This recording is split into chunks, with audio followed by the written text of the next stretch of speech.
I am a Jacaltec Maya, one of the Maya linguistic communities of Guatemala, Western Guatemala, much aware of the lack of opportunity that indigenous people have for higher education.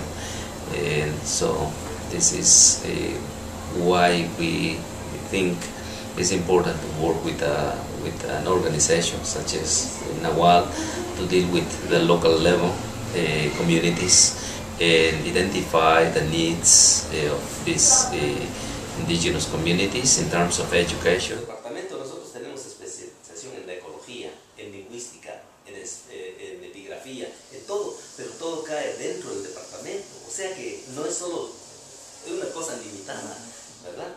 Al ser departamento es como decir antropología, ¿verdad? Pero lo que se pretende es hacer que estudios indígenas esté paralelo a cualquier disciplina occidental que haya existido, ¿verdad? Entonces es una visión diferente, ¿verdad? Yo he ayudado a la Universidad de San Diego a firmar convenios con otros países. Entonces el convenio general es de presidente a presidente.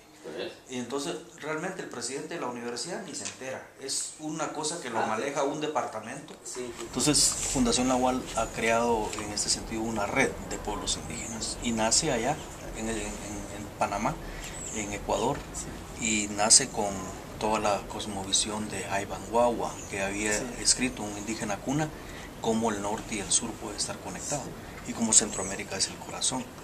Y la simbología esa de que sí es el águila junto con el quetzal y luego allá el cóndor, es decir, toda esta idea, pero de manera que haya un intercambio real. Y el arte, y ustedes que son artistas, son los que podrían captar mejor este mundo. Entonces toda la pregunta es cómo ves esta posibilidad. Estamos fragmentados, ¿no? Divididos, sí. Pero la mente es más poderosa también, porque con la mente puedes traspasar fronteras, ¿no? Y ahora con la tecnología más, ¿no? Puedes comunicarte por todos lados y transmitir tu pensamiento, ¿no? ¿Y cómo el arte lleva esa simbología en tu pintura? Es decir, conectando el norte, centro y sur. En mi trabajo, te decía yo, por ejemplo, los rostros indígenas son de Guate o son de Perú o son de Bolivia. Entonces yo te estoy traspasando esa frontera, ¿no? Y no me autolimito utilizando, por ejemplo, te decía, los trajes típicos, ¿verdad? Dos razones, ¿sabes? Porque sería una forma de explotar a mi propio pueblo y luego sería muy localista, ¿no? Muy etnocentrista.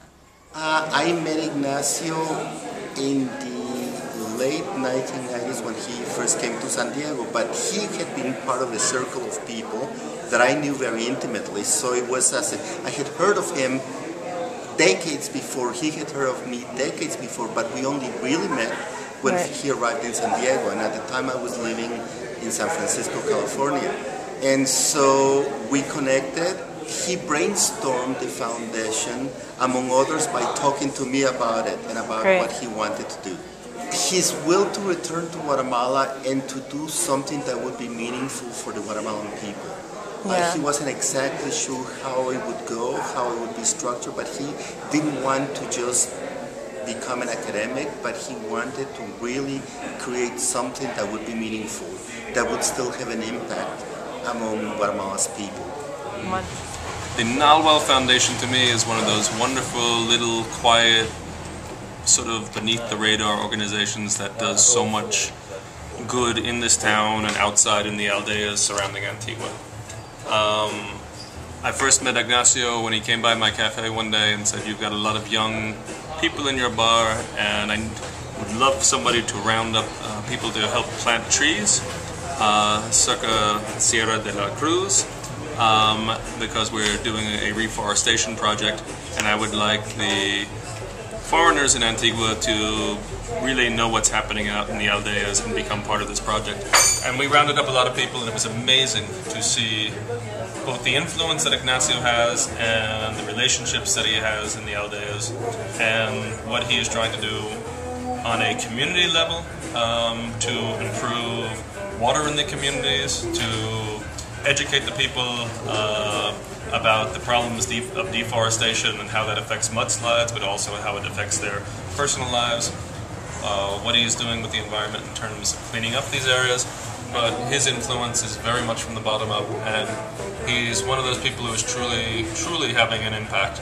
And it's not just at an environmental level, but it's also on a cultural level.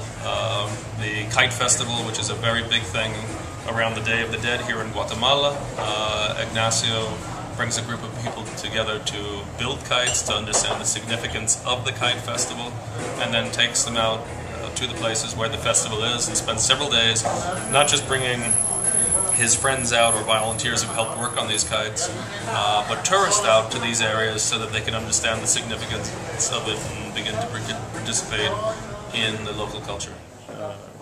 The original mission statement of the Nahual Foundation is a think tank for the indigenous peoples of the Americas, and that of course is a rather broad umbrella, and that would encompass a lot, including implementation of the peace accords, but also issues about health and education, cultural strengthening the Mayan culture, preserving languages and music. So the idea of the think tank was where people would come together and talk about these subjects and share ideas. And there were regular meetings at the office of the Nahual Foundation where people would come in and do that.